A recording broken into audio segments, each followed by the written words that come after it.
Alright, we are live.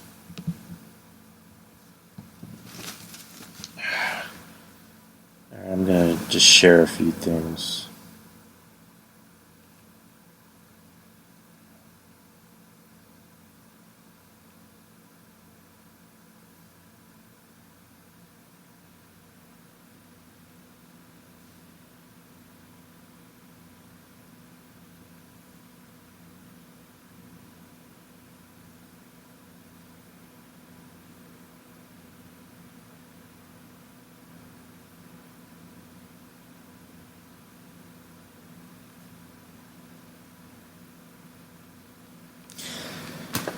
Okay, I shared what I need to share. I'm live, and that is it. And I'm also live on Spreaker, in case anyone is interested. I guess I'm just going to get this started. 3, 2, 1. I'm sorry to clear my throat. What's going on, guys? It is August the 28th, Wednesday as usual. Episode 97. Crazy. We're three more episodes out until episode 100. I am your host as always. I am Drew Yari. Welcome to the Drew Yari Show. How's everyone's day? My day has been pretty busy. Just going around doing a lot of shopping for the new job. Not really gonna say what it's for. It's a city job. You know, it's good pay. So for a city job, you need to look snazzy. You need to get your best shoes, your best pants, your best slacks, your best dress shirts. Yeah, not dressed like a hobo. So we basically did a lot of shopping. It was a busy day. Came home, slept, took a nice little cat nap, and now I'm up. Now I'm ready to do this show. They sent me an email. The person in HR who's in charge of the hiring process for me. Sent me an email, let me know when my physical is. Then pretty much after that, she just said, "Well, I'm optimistic. I'm just going to get you started. This is going to be your scheduled shift." And she also gave me the opportunity to choose what days I want off. And I just chose Wednesday and Thursday. Wednesday, obviously needing those days to record the show. Thursday, just for whatever. Also because Wrestling Soup is Thursday. Shout out to Wrestling Soup. And also, those days being, just in case a movie comes out that we want to see, we can use that day to, go to the premieres. So that is good. We got everything set up. I got everything set up. I'm already ready to start that job already. It's good money. The money always helps. Money always helps. God knows I can use it. But I don't know what we could start off with. Basically, I'll just kind of start off by saying I watched Raw. I didn't watch SmackDown. I didn't have interest. I didn't feel like just harming myself like that. Raw was what you thought it would be. It, aside from the King of the Ring matches, it just wasn't very good. It started off. What the fuck is that noise?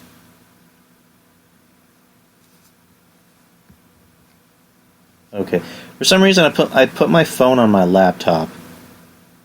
And I just kept hearing this weird skipping noise. Anyways, Raw began basically with Sasha coming out and I guess airing her grievances and explaining why she was gone. It started off good.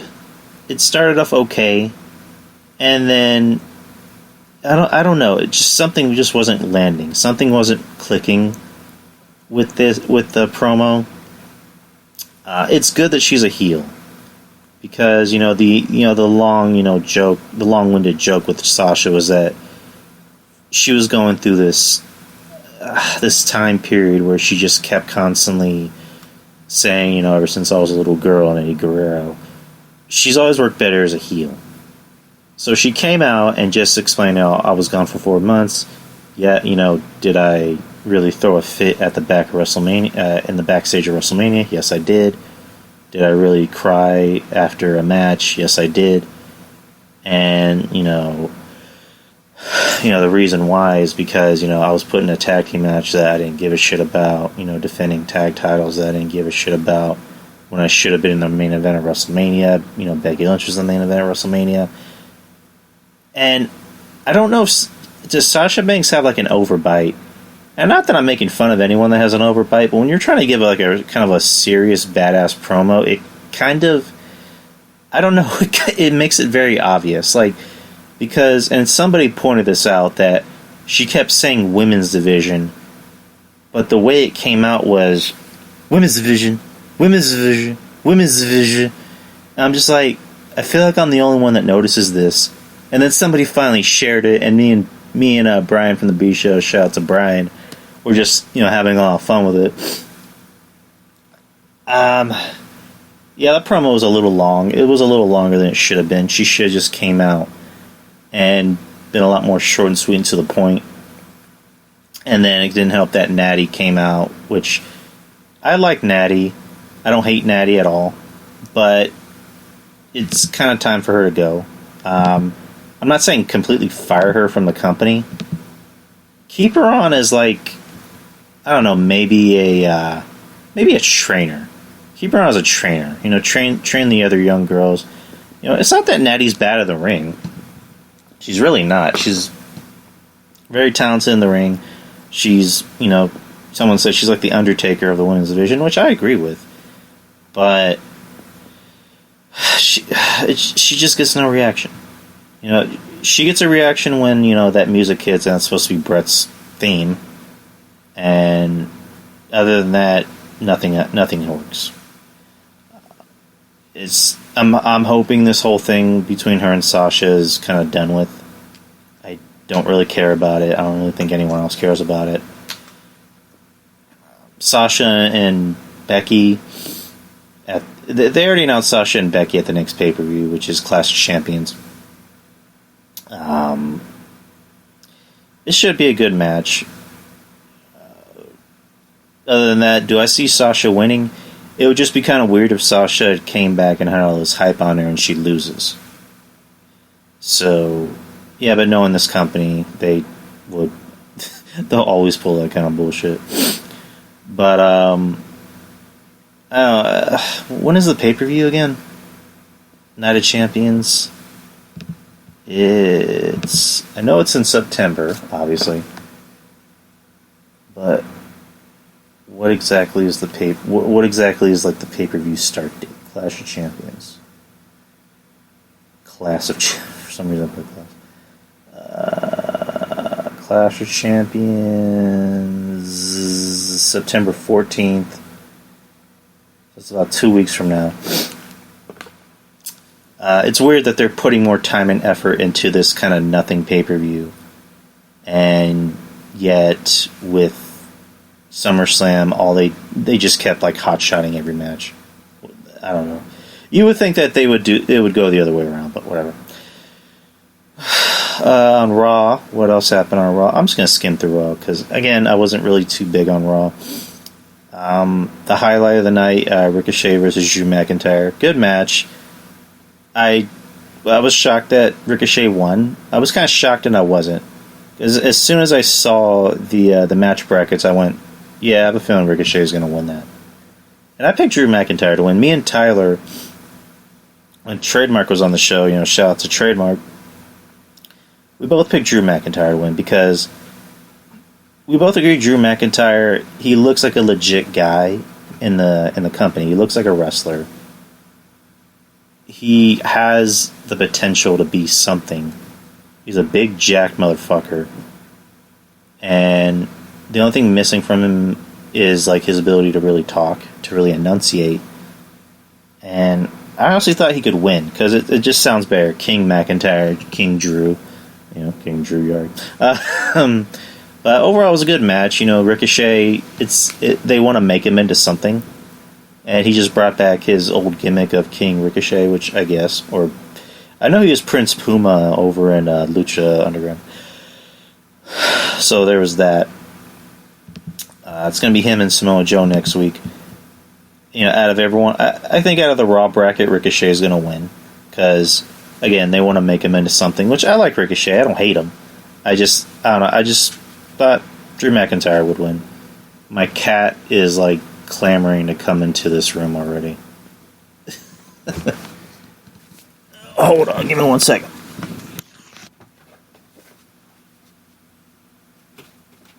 What do you want? Alright, I need that spot, baby girl. Alright. Oh, shit. Alright, my cat Evie is now part of the show. So everyone say hello to Evie. Alright, so that happened. Yeah, Ricochet is in the second round. The Miz beat Baron Corbin, which the idea has been passed around that there's a possibility that Baron Corbin might win. Okay, Martin Miller just tagged me in something. Shout out to Martin Miller. He tagged me in something for Turnbuckle Topics on Twitter. It's a giveaway. Who wants a promo code to watch the full slate of shows at Starcast events starting this Thursday on Fight TV for free?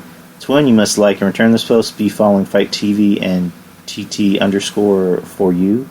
Tag one friend. Winner chosen at August the 28th.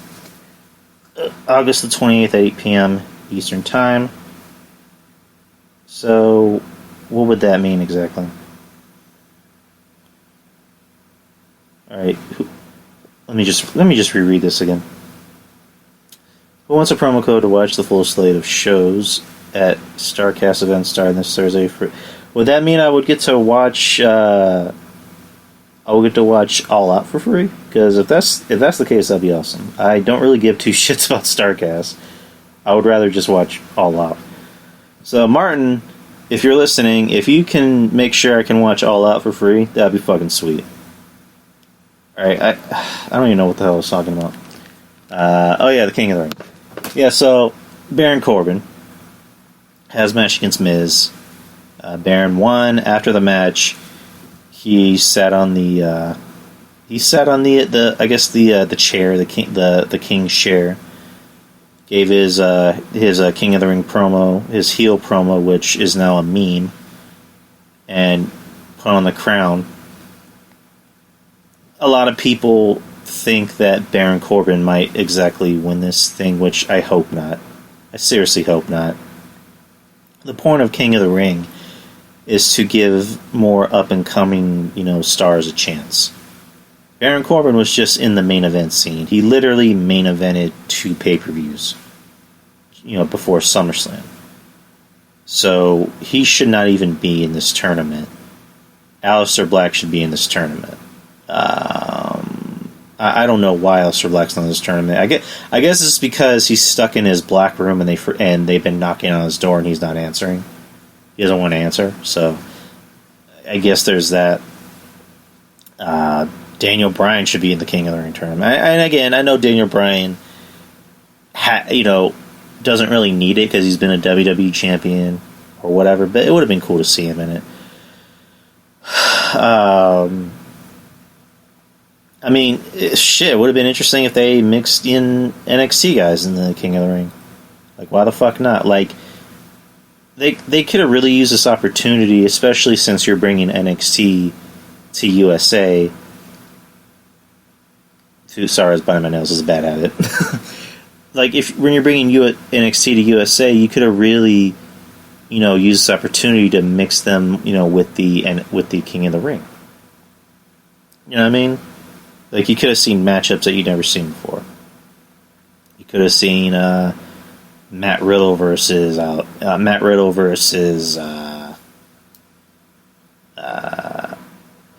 of the guys in the main roster from NXT a lot of the guys on the main roster are from NXT, so Never mind. Anyways, what I'm saying is, you would have had more fresher, better matchups. I don't know. That's just my opinion. But I seriously hope it's not Baron Corbin. Andrade is in the second round. He's going to wrestle Clark. I was going to say Clark Gable, Chad Gable next week. So that's an automatic win for him. And Andrade was actually my second choice. So I hope Andrade wins. Just judging by the matchups, you got Ali versus Elias, who I'm assuming Ali is going to win. I'm just assuming. It's going to be a very competitive match. I don't see Shane McMahon getting involved because the only reason why Shane McMahon got involved in last week's match was because of Kevin Owens. So it's going to be Elias versus Ali just by themselves. If Elias wins, it's going to be some, heel cheating bullshit, which, it'll happen.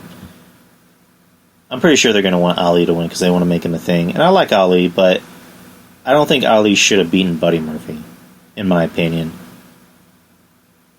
Buddy Murphy's been on such a big roll. He's been on a hot streak for the past couple weeks. He had, the match of the he had a match of the year candidate, a match of the year, nominee against Roman Reigns. He beat Daniel Bryan last week. And then, who's the fucking WWE champion? He was just at Mania as the WWE champion.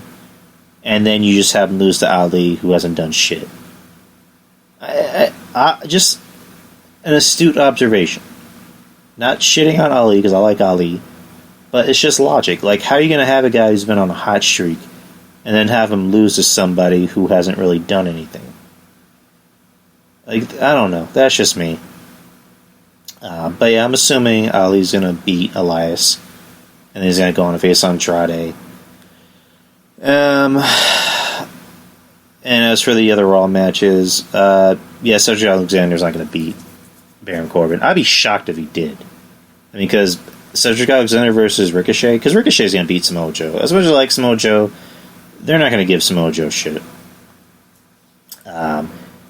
Ricochet versus Cedric Alexander, that'd be a good match. That'd be a good, flippy, dippy doodah match for the internet wrestling community. Not that I'm shitting on anyone in the internet wrestling community, because I'm still kind of a part of that. And I don't know, the look. It looks like it's going to be Ricochet versus Andrade in the finals. And it kind of has to be, and so that's a match at Clash of Champions. And then you give it to Andrade. Andrade looks like he could use it more. I like Andrade. The only problem that it looks like it's holding him back is his ability to master the English language. Which, it's not a racist thing, but it's just like, from a company standpoint, how are you going to send him out there on talk shows? Doing interviews, promoting the company as the face of the company. It works for Roman Reigns because Roman Reigns can speak English. It works for Kofi because Kofi can speak English. For Andrade, he can't speak English. He has a hard time, speaking English. And it's, I don't know. But I like Andrade. I want him to win.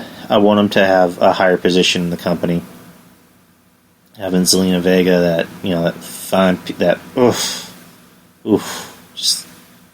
just seeing her in anything. I just love seeing her in anything.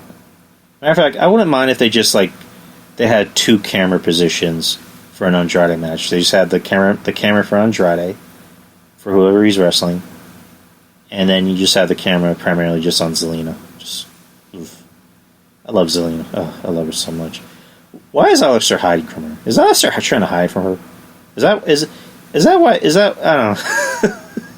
Wouldn't that be some shit where if, in their real life, Alistair Black is, actually hiding from Zelina at their home?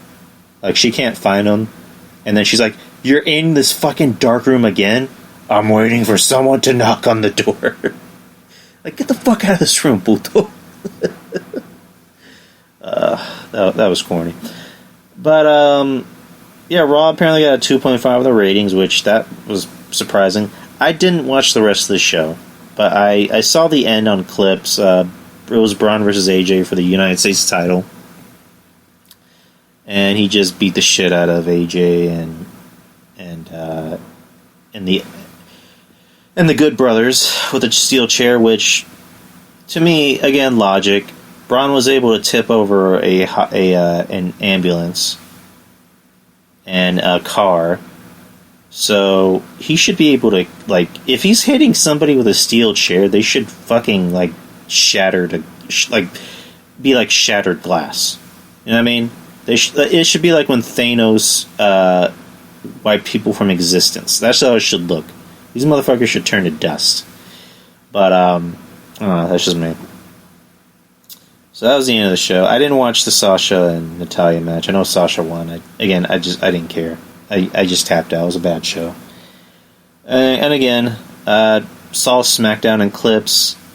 I probably should watch the Ali and Murphy match because I heard it was really good. I heard I keep wanting to call him Clark Gable, the Gable and Benjamin match. Yeah, Gable should not really be in this tournament. I like Gable, but he's better suited in NXT or 205 Live. Shelton Benjamin is just primarily here to put people over. He's here to put people over. He's here to have good matches. The guy can still work at his age. The guy looks amazing for his age. But he's here just to put people over. Anyone that's saying he should go to AEW, you really think Shelton Benjamin at this stage in his life is going to give up getting paid, I would imagine, 6 figures to go work for a company that we don't know is going to be any good yet? He's going to stay. He came to WWE for a reason. He came back to WWE for a reason because he wants to finish his career here.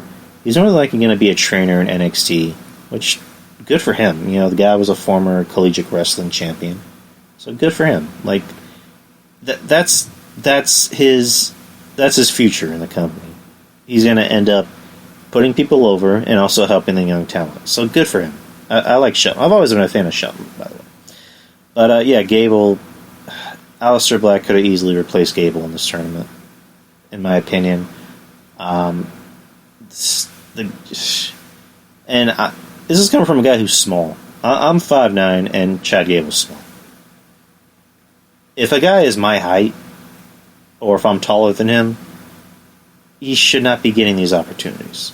Like, again, he's better suited in NXT or 205 Live. He can easily be a star in 205 Live, you know, easily, like, no doubt about it. Or they can make him something over in NXT. But yeah, Aleister Black should have really been in this tournament, and he could have easily taken Gable's spot, in my opinion. So yeah, that was SmackDown. As far as any wrestling news goes, yeah, there's really not a lot of wrestling I want to talk about. I just want to get that out of the way. I have SmackDown saved to my DVR on YouTube TV, so I'll definitely watch the Ali and Murphy match, and I'll watch the other King of the Ring match. The other matches, everything else on SmackDown, I heard it was dog shit, so I'll trust everyone's word on that. So yeah, let's get to the big news of the week, the Marvel and DC news. I guess I'll talk about the Joker trailer first. They released a new Joker trailer today, and it showed you a little bit more. Whereas the first trailer of anything is always going to be very vague, like very vague. Like the first trailer wasn't too vague. Not that this really gave away too much, because you already have a feeling where this movie's going to go. Because Todd Phillips, his history, he directed, the Hangover movies. Now he's directing this. He just put out there that there's no CGI in this movie at all. There's not a strip of CGI. There's no capes. There's no high-tech gadgets. There's no Batmobile. He even said first 45 minutes in is when there's finally like a gunshot. So this movie is going to be 10 times different than any superhero movie you've seen. With The Dark Knight, Christopher Nolan had tried to stray away from, CGI, which he did, because the scene where Christian Bale's, jumping off of a building in Japan, they actually have him jump off of a building in Japan, which is fucking nuts. But he did have to use some CGI. This is just basically a movie about somebody that could actually exist. The Joker with Joaquin Phoenix. It's about somebody who's just... And I'm going to choose my words carefully because I don't want to sound like I'm trying to offend anyone, but basically I'm just using the eye test here, people. It's about somebody who's just very severely mentally ill, who's not right in the head. There's an insinuation that Arthur Fleck, the character that Joaquin Phoenix is playing, that he was possibly sexually, abused as a kid. That he was abused by his dad. He has some type of sexual relationship with his mom. Like, I don't know if it's like he wants to fuck her type of relationship, or he finds her attractive or whatever, but there's that. And Anthony Missionary Thomas for Wrestling Soup, I gotta shout him out because he's always been so good to me. This show is now on the Wrestling Soup website. So, if you're on Wrestling Soup, if you go to the Wrestling Soup website, I'm on the front page. Anytime a new episode of this comes out, it's always going to automatically pop up on the front page. So, oh my god.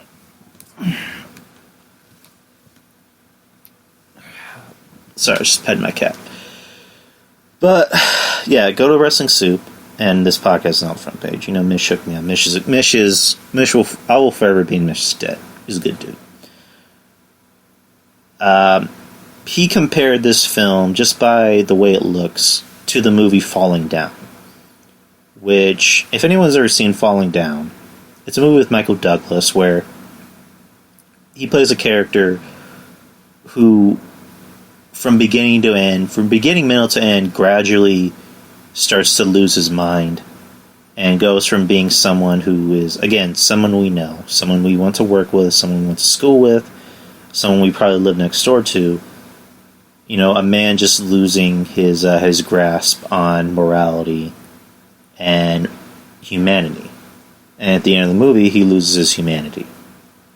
This is what the Joker seems like it's going to be like. Arthur Fleck, seems like a guy who seems like a nice guy, good dude, kind of, very weird, very socially awkward. But gradually over the movie, especially if you're living in Gotham City, where it's, corrupt as fuck, you lose who you are. You lose your humanity. You start to gradually become this monster. You become the thing that has made you into who you are. Or let me repeat that. You become something that you never wanted to be. The thing that you've always hated has now made you into that thing, into who they are. And I can already tell this movie's going to be really uncomfortable to watch.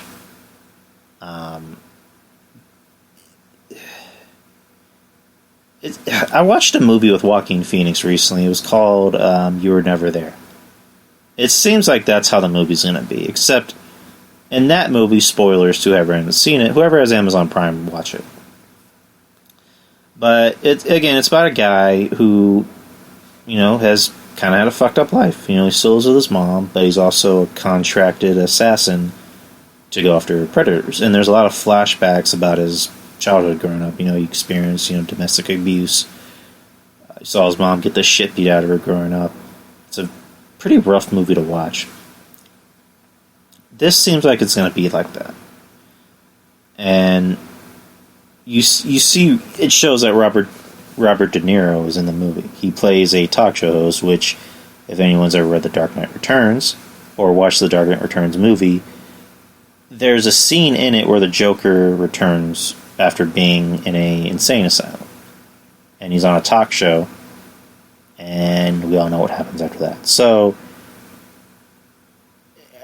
if that happens, it'd be kind of funny. Not funny like haha, more just like, because Todd Phillips had said specifically that we don't borrow any, that he's not going to, that he didn't borrow any inspiration from the comics. Which, you can't say that. You had to have borrowed some inspiration from the comics. Like some. I have a hard time believing that he didn't do that, especially when I saw that scene in the trailer. I just went, if this motherfucker kills everybody in the fucking studio, then this motherfucker's a liar. He got something from the comics. But, so yeah, Robert De Niro's in the movie. He plays a talk show host. You saw Mark Maron, who's, I guess, like his assistant, or his his co-host, kind of like, Conan O'Brien has Andy Richter. At the end of the trailer, in the beginning of the trailer, it's just, again, showing how fucked up Arthur Fleck's life is. He's trying to make a kid laugh on the subway, and the kid's laughing, and his mom turns on and goes, Can you stop bothering my kid? And it's just like, well, he's not really bothering him. He's making him laugh, but whatever. It shows the actor who's playing Thomas Wayne. I don't remember his name. That was actually supposed to be Alec Baldwin. It was supposed to be Alec Baldwin. He literally signed on to play that role, and then literally the next day he dropped out. So this actor, I've seen this actor in movies before. He was actually in The Dark Knight Rises. He played like the congressman that had, I guess, got kidnapped by Catwoman. But I don't remember his name, but he's going to be Thomas Wayne. I'm forgetting her name. Zazie Beetz, is that her name? She was Domino in Deadpool 2. She's the love interest of the Joker. And yeah, that's about it. You've got Joaquin Phoenix, of course, as the Joker.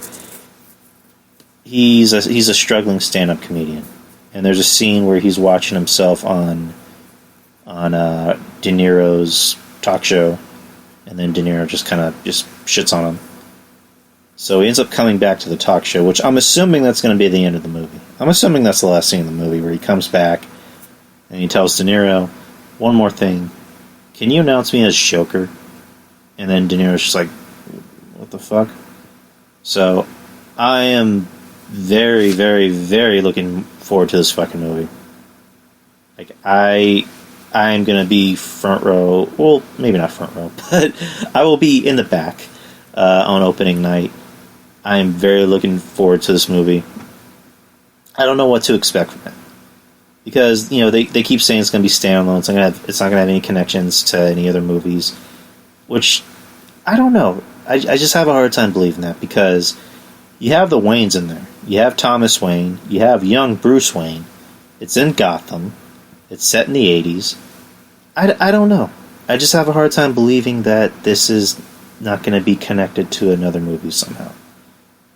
Like, the end of the movie, I have a feeling, like, the very, very end of the movie, I have a feeling, or maybe not the end of the movie, but Joker is going to kill Thomas Wayne. Like, when, the origin story is, as tales old as time, is that, young Bruce Wayne and his parents, Martha and Thomas, Martha! I would laugh if they made fun of it in that movie. They're walking out, they just came out of the movie, they just saw Zorro, or Excalibur, and, a robber comes out of the darkness in Crime Alley and shoots him in front of Bruce, and that's why Bruce becomes Batman. What if that's the end of the movie? Or what if that happens in the movie? Like, Joker kills Thomas and Martha in front of young Bruce, and, leaves Bruce alone, because I have a feeling there's going to be some connection with the Joker and Bruce in this movie. Like, nothing creepy or anything, but more just like, Arthur sees Bruce Wayne as how he used to be, like innocent, like an innocent young child who's in a world that he knows nothing about. He thinks his dad is the most amazing man in the world, but he doesn't know how much of a piece of shit he is, when he's not around. So, what if that prompts Bruce to go after this evil clown that killed his parents? That would be so dope. And what if he ends up looking like Rob Pattinson? If they put Joaquin Phoenix's Joker in the Rob Pattinson movies, that'd be super fucking cool. Like, continuity! Fuck yeah! Because I know Joaquin Phoenix's thing is that he doesn't want to do sequels. Because fun fact, he was supposed to, when Benedict Cumberbatch actually turned down playing Doctor Strange because he was in a Broadway show, so he didn't know if he would be able to film and do that show at the same time, or find a way to work around it, so he had to turn it down. So they talked to Joaquin Phoenix. His whole thing was he didn't want to be tied down to a contract.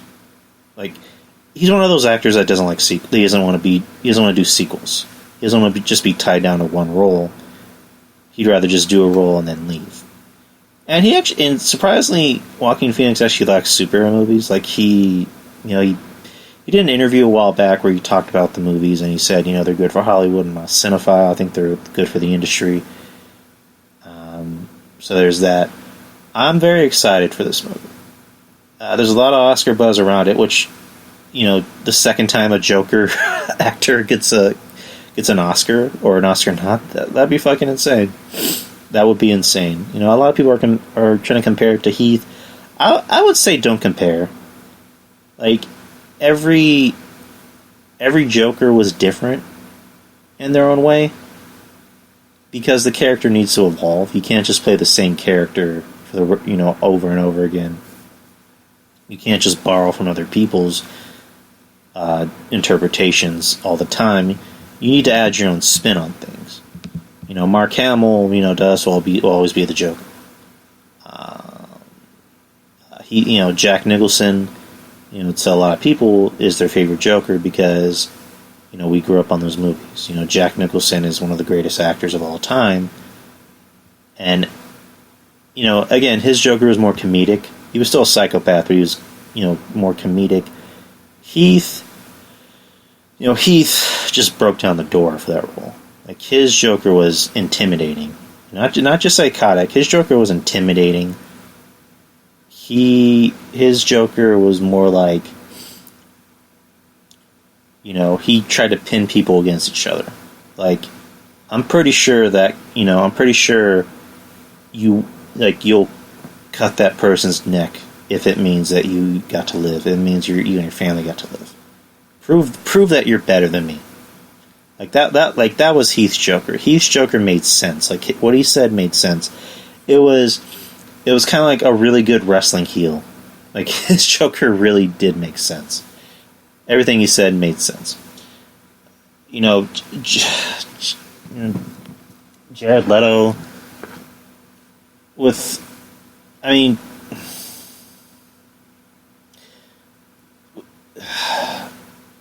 to be fair, his Joker didn't really have they didn't really give Jared Leto's Joker a lot to work with.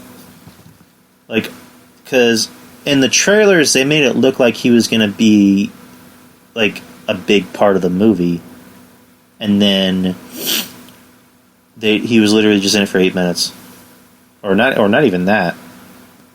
So I don't know. I can't really say his Joker wasn't really my favorite. It was my least favorite, but they didn't really give him too much of a chance, in my opinion.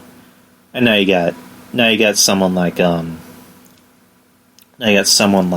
Joaquin, who his Joker seems like it's going to be somebody that you sympathize with, because his character went from being a normal guy living a normal life. He's just trying to get by. He's trying to take care of himself and his mom, but all this shit's going around that's really just messing with his mind. And it's the first time someone playing the Joker is actually likable. Like, you can sympathize with them. Because you couldn't sympathize with Jack at all. You couldn't sympathize with Heath. You understood Heath. You understood what his character was about.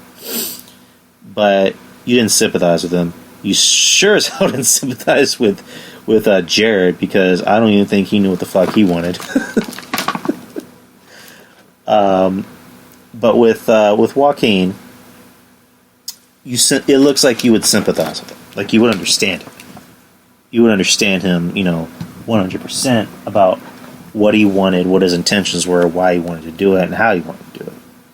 So it makes sense. Overall, I'm excited for that movie. And month by month span, you have It Chapter 2 coming out next month, which, not even next month, next week. I still haven't gotten my tickets. I don't know, we might not even go to opening night. We'll probably go maybe opening weekend or the week after that. So, but yeah, Joker I'm hyped for. What else? We could start with D23. D23 happened over the weekend. And D23 is basically, Disney's own, Comic-Con. They announced more news, more casting news, more shows to their Disney Plus service, which a lot of Star Wars ones, a lot of Disney ones. I'm going to talk mainly just about Marvel. Loki news, spring 2021. Not too much new info broke out. Marvel announced that director Kate Herron, who directed something called Sex Education, would helm all 6 episodes of a show, which will reportedly send Loki hopping and skipping through time and answer the questions: where did Loki go after Endgame? Will he make a friend, and will the sun shine on him again? That last one feels a bit heady for Marvel, but okay. How is he going through time when he has a space stone? I mean, I'm not going to argue with Marvel, but I don't know. I guess you're going through different places, and I don't know. I guess we'll find out when the show comes out. WandaVision. Again, not really any new info. No new footage. And also in this, they haven't shot any. They showed they're building sets for the show. But that's about it.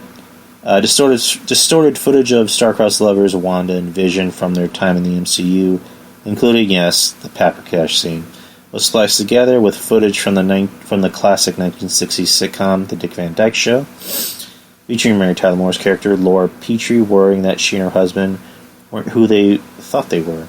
The show is being called half sitcom, half Marvel adventure.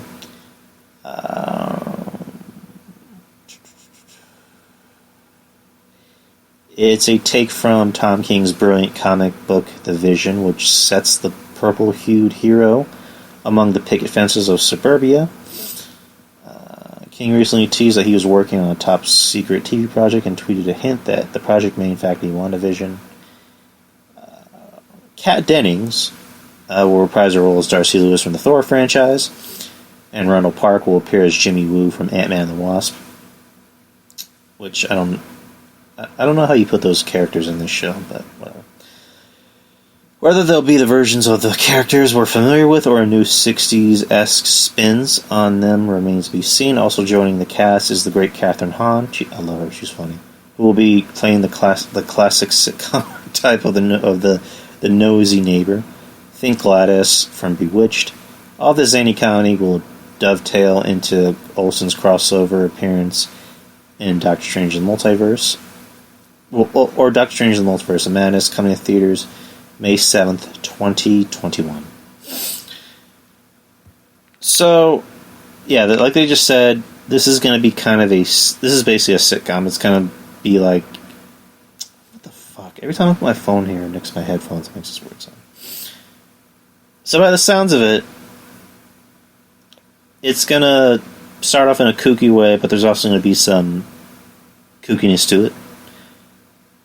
By the way, it sounds like it's going to be similar to a Bray Wyatt's Firefly Funhouse, where it just looks like this really wacky and zany, yowie kids show. But out of nowhere, there's some like really creepy, just nutty vibes to it. And it's supposed to connect to Doctor Strange's movie, The Multiverse of Madness, because Scarlet Witch is going to be in it. I'm assuming like the whole show is going to be in the head of Scarlet Witch. Like she's going to picture all this going on. She's going to have everyone believe this is actually going on. Kathryn Hahn, supposedly is playing the nosy neighbor. Is she gonna end up being like a SHIELD agent of some sort, or some type of demon? I don't know. How Kat Dennings and Randall Park appear in this show. Like, what kind of role they play, I don't know. Again, it just seems kind of random putting him in the show, but again, they'll make it work. I like Kat Dennings' character in the Thor movies. I like Randall Park in anything. The guy's just funny. Asian Jim. What if? Summer 2021, Feige already peeled back most of the curtain. Peeled back most of the What If curtain at Comic-Con earlier this year. You can read all about it, blah, blah, blah. It's an animated series.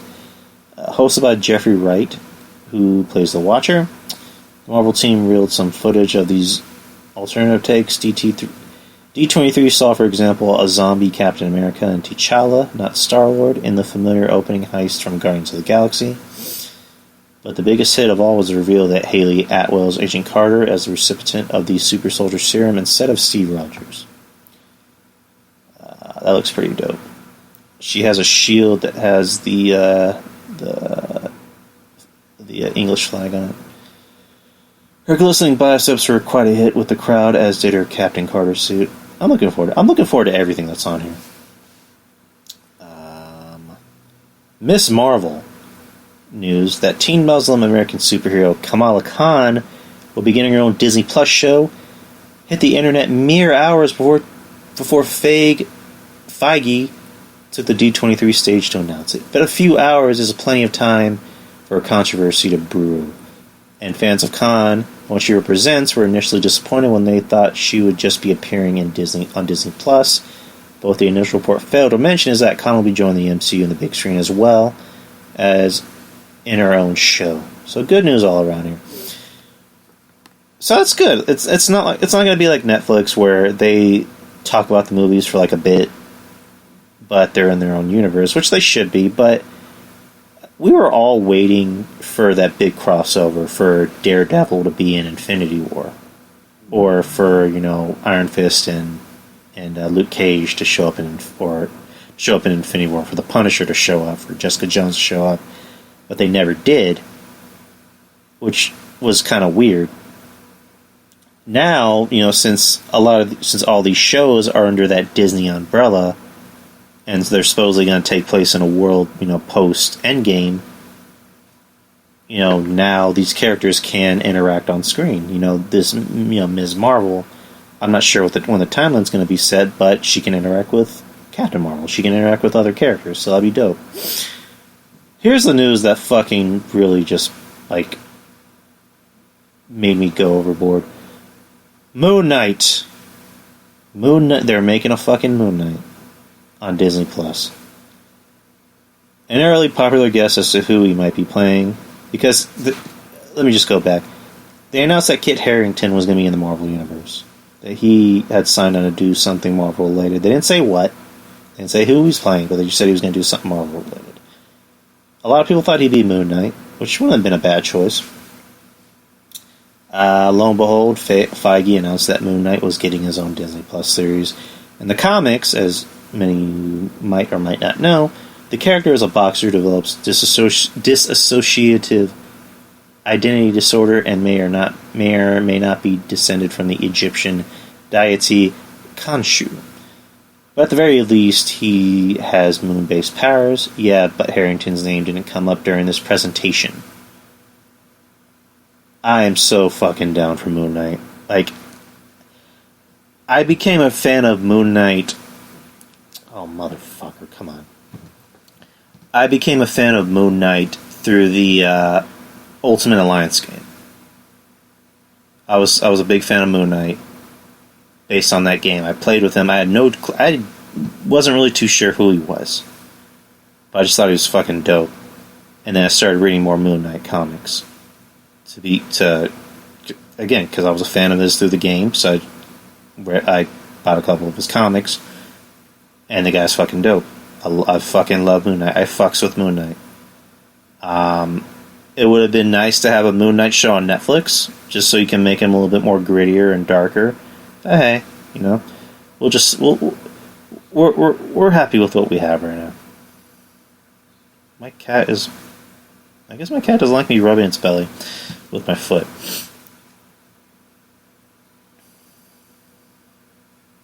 Okay, now I'm distracted by my cat for some reason. I was just talking about Moon Knight, and now my cat's Now my cat wants a sharp belly.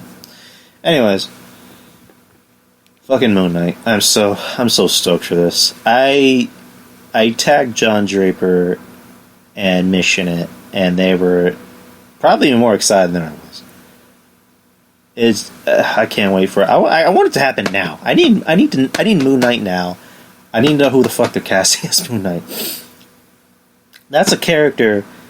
You need to cast an actor who can have that kind of range, who can play a fucking nut job, who can play a nut job and beat the fuck out of people and be intimidating.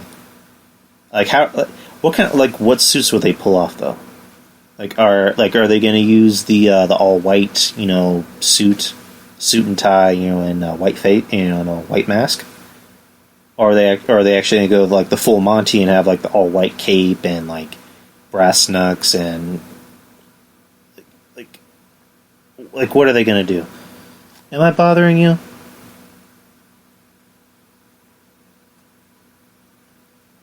Oh, my cat keeps opening its mouth for some reason.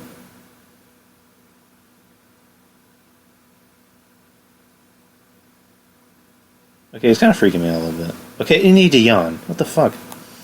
Okay, but yeah, going back to Moon Knight.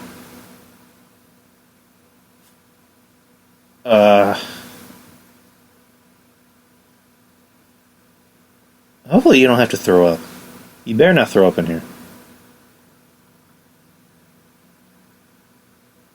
You ate earlier. I don't know why you would throw up now. Anyways, I keep getting distracted by my cat. Yeah. So yeah, Moon Knight. I keep going back and forth with Moon Knight. Yeah, they need to cast an act. As long as they get the actor right, that's really all that matters. But again, this is Marvel we're talking about. They're almost never wrong on who they cast. And as if the suit looks fucking dope, then good. I have a feeling that they're just going to go with the all-white suit. The all-white suit and tie with the white mask. I have a feeling that's what they're going to... Which, again, that's pretty cool, too. Which, I'm fine with that. So yeah, Moon Knight. They haven't announced when they're going to start shooting. They don't even have a script or a director. They just announced that it's in the plans. Next is She-Hulk. She-Hulk, which, again, didn't see that happening. Didn't even hear about him, possibly doing that. She-Hulk is Jennifer Walters, aka Bruce Banner's cousin, who gets his Hulk powers thanks to an emergency blood transfusion he gives her. Please gaze in admiration at one of my favorite comic books is on Vanity Fair. She-Hulk Superhuman Law, Volume 2. Given Jennifer's legal prowess, this could wind up being a legal drama for Disney Plus, which, if I'm being honest, is always what I had hoped for. That'd be pretty cool. I'm always a fan of like crime shows, legal stuff. I'm a criminal justice major, so if that's the case, that'd be pretty cool. She could, it'd be like a Daredevil. She's a lawyer by day, and she becomes She-Hulk at night, or she's She-Hulk all around. She's She-Hulk all day, and then at night she just beats the fuck out of criminals like that. I'm down for that. How they're gonna pull it off? I don't know who they'd cast. I know a lot of people want Rosario Dawson for the role. That'd be pretty cool. I like Rosario Dawson. I like Rosario Dawson in anything. She has a very likable quality to her. You never really hear any bad things about her. That wouldn't be a bad thing if she was chosen, in my opinion.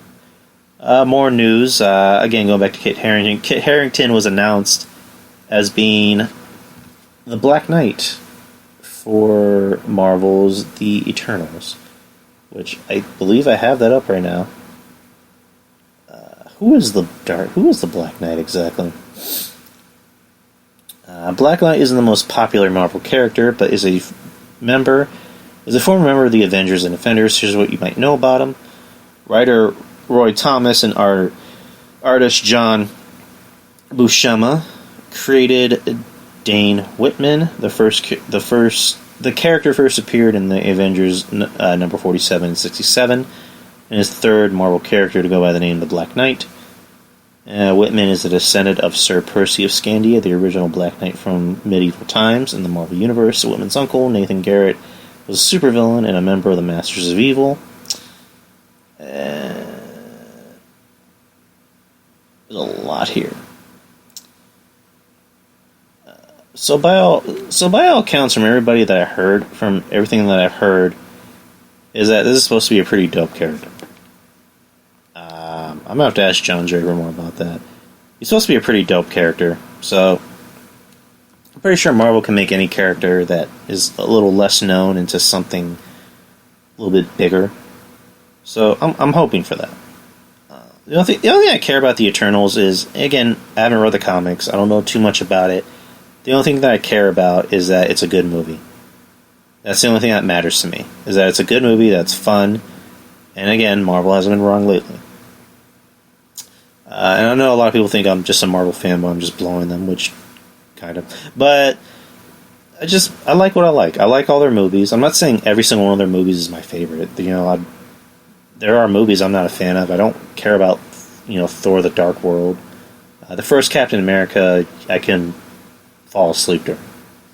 But, just all their movies are good. Again, even Thor Dark World has its moments, but overall it's maybe the weakest of all the Marvel films. What other news came out of D23? They announced that actor Wyatt Russell will be playing U.S. Agent in the Falcon and Winter Soldier series. Anthony Missionary Thomas was especially ecstatic about that. U.S. Agent is kind of like, just based off of what I read, because I asked Mish, I'm like, is he supposed to be a heel or a face or a tweener? And he's like, well, he's literally been all three of those, so I'm guessing a tweener. Just judging by the way what I've read about him, it's almost like, what if the Punisher was Captain America, which he has been? What if Batman was Captain America? Someone who's less of a Boy Scout, someone who's more of a badass, who will do what it takes to get what he needs. A character this dope, especially since they're going to mix it with the movies, I hope that he's not just a one-off character. Like, he's not just here for this season. I hope they keep him. Wyatt Russell, I've only seen him in a few things. The most recent thing I saw him in was... I had to look him up because I literally had no clue who he was. But he was in a movie called Ingrid Goes West with Aubrey Plaza, where he played Elizabeth Olsen's brother, who, Elizabeth Olsen is... Or no, not Elizabeth Olsen's brother, her husband. Or again, another Marvel person, Elizabeth Olsen, Scarlet Witch. So he's going to be a U.S. agent. And I asked Mish, I'm like, what do you think of the actor? He's like, well, it's not my first choice, but, it doesn't matter. As long as he pulls it off. I think that's the one thing that always matters, is someone can always look like they're not right for the role. But again, Marvel doesn't just pick any actor out of a hat. They're always going to pick people who they know will be right for the role, and they end up being right. For the show, again, I'm hoping U.S. Agent, as dope this character, the way it sounds, I'm hoping it's not just a one-off character. Because Zemo's coming back, so supposedly the plot of the storyline is that the government does not want Falcon to be Captain America. Because anyone that saw Endgame, spoilers, Steve went back in time, returned the stones, and lived out the rest of his life, and gave the mantle of Captain America to Falcon. And supposedly the plot in this show is that the government doesn't want Sam as Cap. They want their own Captain America, which I'm assuming this is where U.S. Agent comes in. And then this is where Zemo comes in. So, will Zemo and U.S. Agent be in cahoots? Or it would make sense for U.S. Agent to go after Zemo, maybe? I don't know. I don't know how the show's going to play out. But I'm hoping U.S. Agent doesn't just end up being a one-off character, that he ends up dying at the end of the season.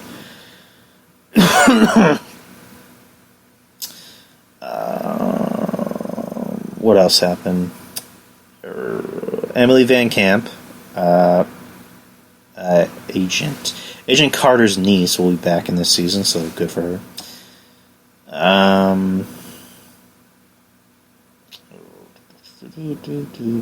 There's a rumor that they're going to start a America Chavez series for D23 or for Disney Plus. Never read the comics. Never really had an inkling to, because, and again, I'm not homophobic. It's not that I hate women. It's not that I hate Mexicans. I love, my girlfriend is Mexican, so I don't know. It's just something about the characters just doesn't appeal. And again, I know I'm a guy. I know I'm not Mexican. I know I'm not gay. So maybe it shouldn't appeal to me. But I don't know. It's just something about the character that I don't really care about. I don't care about the character. And I've heard a lot of people shit on the comic. So maybe I should read it just to judge for myself. Maybe I might like it. I don't know. But I haven't heard very good things about the comic. I guess we can get to Spider-Man news. More Spooderman news. I have it up here. Let's see, just took me back. How rude.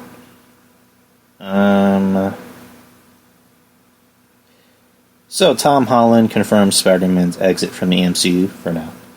I spoke to Entertainment Weekly. Tom Holland was there to promote a Disney movie that he was doing with Chris Pratt. And the whole place went nuts. The whole place was screaming for him. And he couldn't even get a word out. Later on in the night, later on this show, he came out, and spoke to the crowd. He wasn't supposed to do that, apparently. And just told them, it's been a crazy week. I love you all 3,000 from the bottom of my heart. He spoke to Entertainment Weekly. Said, basically, we've made 5 great movies. It's been 5 amazing years. I've had the time of my life, but who knows what the future holds. But all I know is that I'm going to continue playing Spider-Man and having the time of my life. It's going to be so fun. However we choose to do it, the future for Spider-Man will be different. But it will be equally as awesome and amazing, and we'll find new ways to make it even cooler.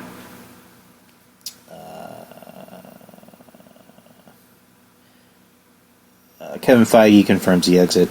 I'm feeling about Spider-Man gratitude and joy, he said to Entertainment Weekly. We got to make 5 films within the MCU with Spider-Man, 2 standalone films, and 3 with the Avengers. It was a dream that I never thought it was a dream that I never thought would happen.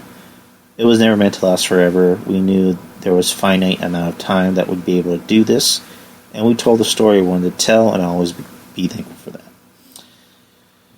And Tom Holland was at Keystone Comic-Con, which Julian Cannon, shout out to Julian, was actually at. He put on his Facebook that no one was literally allowed to ask Tom Holland any questions, like that had to do with Spider-Man, because, and I'm just paraphrasing because I don't have the quote in front of me, that they didn't want any Spider-Man questions because they didn't want to, I guess, affect any ongoing negotiations or any announcements that would be announced within the next few days. So that kind of confirms that, that Sony and Disney are still in business, that they still want to talk about the character. And after they told him that, the interviewers immediately asked some Spider-Man questions. So I guess that makes sense, because when you're a professional interviewer, you're going to ask the more softball questions that, the celebrity actually can answer.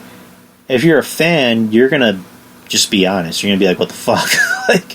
Like, are you not going to play Spider-Man anymore? Is Spider-Man still going to be in the MCU, A, B, C, and D? So you're going to ask those questions that Tom knows the answers to, but he legally cannot say. So that makes sense. So Tom Holland confirms that Spider-Man 3 will not be in the MCU. According to Decider.com, Alex Zelbin, Holland told the audience at Keystone Con that it's come as a bit of a shock, quote-unquote, that the wall crawler is no longer part of the MCU, that he's already sat down with Sony executives to plan out Spider-Man 3. Furthermore, he has assured us that we haven't seen the last of him as Spider-Man, even if the hero won't be in the MCU the next time he shows up in cinemas. Holland wanted to tease that Spider-Man 3 should be really exciting, as the move of Sony means there's new opportunities for who he can cross over with. That has to be confirmation of all those rumors that Holland will be countering Tom Hardy's Venom and maybe Woody Harrelson's Carnage in the near future. What's more, characters like Sony were planning on using Black Cat, Kraven, and others could also show up in the threequel. And then that's it. So, here is my take on this, because I said it last week. I believe Sony and Disney are going to work on a deal.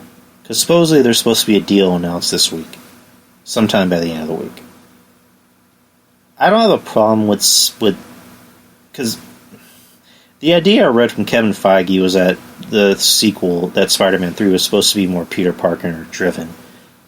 A good Spider-Man story doesn't need to always have the Avengers in it, or Tony Stark, or Thanos, or whoever.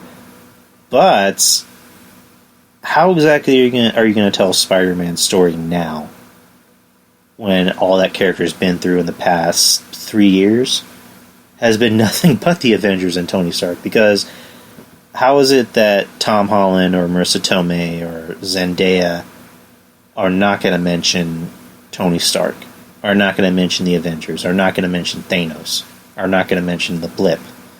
It would just be weird. I mean, again, you can still tell a Spider-Man story without having to have that influence on it.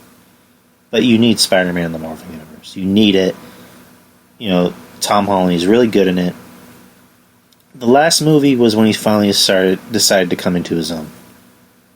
When he finally broke free from Tony Stark, you know, from the Avengers. And, you know, the blip already happened, so, you know, it's long gone. The blip's done. Now Peter can focus more on his problems. He can focus more on Peter problems.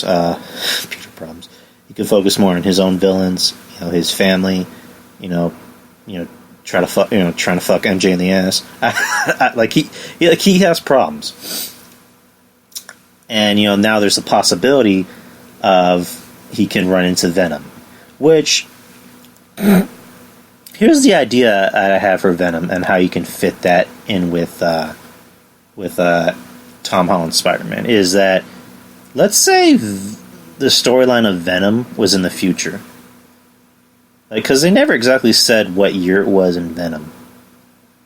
Let's say that everything that Eddie Brock was going through in the Venom movie was happening during Far From Home. Like, let's say that was going on. You know what I mean? Like, that's a good way you can fit him in. Same thing with Morbius the Living Vampire. Same thing with Kraven. Like, it would be dope. Seeing Tom Hardy's Venom and Tom Holland's Spider-Man interacting on screen would be fucking dope. And now you got Woody Harrelson, who just confirmed that he's coming back as Carnage. You know, there's those possibilities. But it's not going to be in the MCU. It's not going to be connected to the MCU, which it shouldn't be connected to the MCU. Like, Peter Parker's problems with Venom and Carnage should just be between him and Venom and Carnage, or Morbius. But you need that MCU connection that you've been working on for the past 3 years, you know, in 5 movies with this character. Because it would just be weird. It would just be weird. It would be really awkward that nobody would legally be allowed to mention that. Because then, you know, Peter would have to make his own suit out of scratch. Which, again, nothing wrong with that. But how are we supposed to explain that he can't wear his Iron Spider suit? Or the suit that he made in Far From Home? Or, you know, how are you going to explain that the whole thing with the Skrulls and Nick Fury?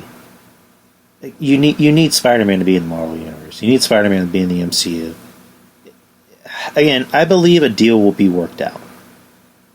The whole thing that was going on was that they apparently wanted Kevin Feige to focus more of his time and energy on the property they actually own. Which, okay, that makes sense. But I'm pretty sure Disney is not going to just let this character go. They're not. I mean, because if you go to Disney World, they have a new park in Disney World where it's a Marvel-based park, and they have Spider-Man fucking there. You go into their shop, they have Spider-Man toys. So, just, I'm very confident that Disney and Sony will get something worked out. Will it be this week? Will it be next month? Will it be 6 months from now? Will it be a year from now? Who knows? But I'm very confident in this character being in the Marvel Universe. It'll stay in the Marvel Universe. It has to. I'm glad Tom Holland is staying on.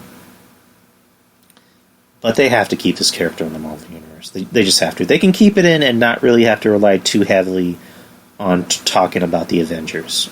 Because, supposedly, again, part 3 is that it's supposed to be a Peter story. Which, again, good. But there's no way you can't mention Tony Stark in some way or fashion. Or the Avengers. Or the Snap. That's just my opinion. Spider-Man needs to stay in the MCU. He can't leave. Like, they've worked too hard to make this character a part of this world. The way they were building him up was that he was supposed to be the face of Marvel. Like, he was going to be the leader of the Pact, the new Tony Stark. Which, again, he shouldn't be Iron Man Jr. He should just be Spider-Man. Like, he's Spider-Man. He's his own guy. Without that Tony Stark influence, like, come on. You know? That's really it. That's really all the news I had on deck.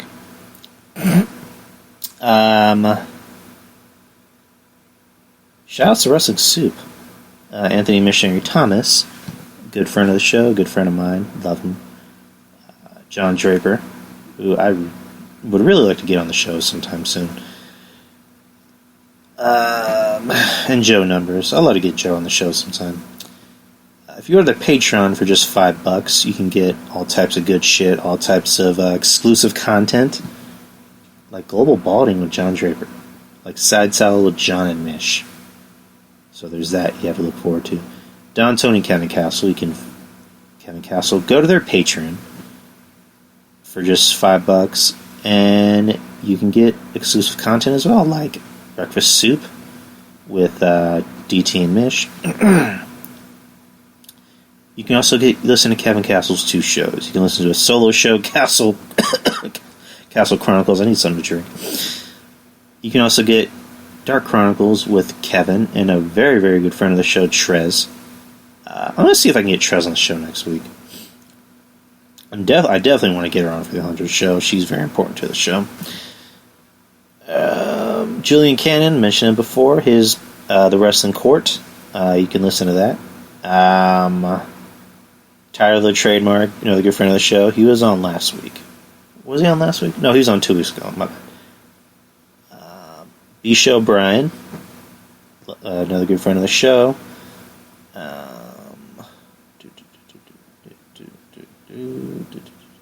Architect Podcast with Derek and Irby. You can find them anywhere. Texas Podcast Massacre, another good friends of the show. I need to get those dudes on. I mentioned before that I was thinking about starting another podcast. Like, not change this one, keep this one the way it is, but starting another one, but it primarily being like a movie review show. Kind of like what, Texas Podcast Massacre, but they do horror movies primarily. I just want to do movies in general. So that way I can keep this show being a news show, and I can take my movie reviews and just do them on that show. I don't know when I'm going to do it. I don't know if I'm still going to do it. All I know is that I'm thinking about doing it. So there's a thought. So yeah, Texas Podcast Massacre.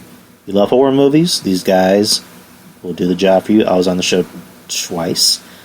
Kevin Castle was on 3 times. These guys are amazing. My Texas brethren. I'm biased. They're from Texas, so I'm biased. The Peter Position with my good friend Peter. Look for his podcast. And is that it? If I'm forgetting anyone, I'm sorry. Oh yeah, Ruben Prime TV. No, my man. My man. My man from New York. Look for his podcast.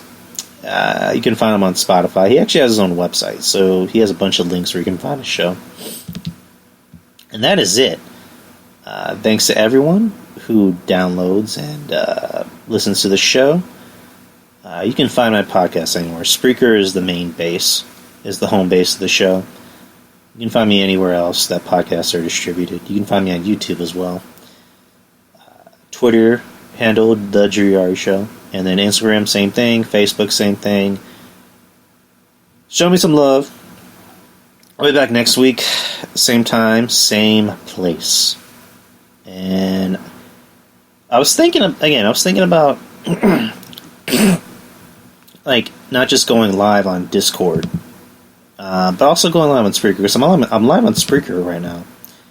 So, because I know everybody doesn't have a Discord, and I don't want to force somebody to get a Discord. So pretty much starting tonight and here on out, I will be not just live on Discord, but also will be live on Spreaker. So there you go. Anyways, guys, take peace, and I don't know. I don't give a fuck. Take care, guys.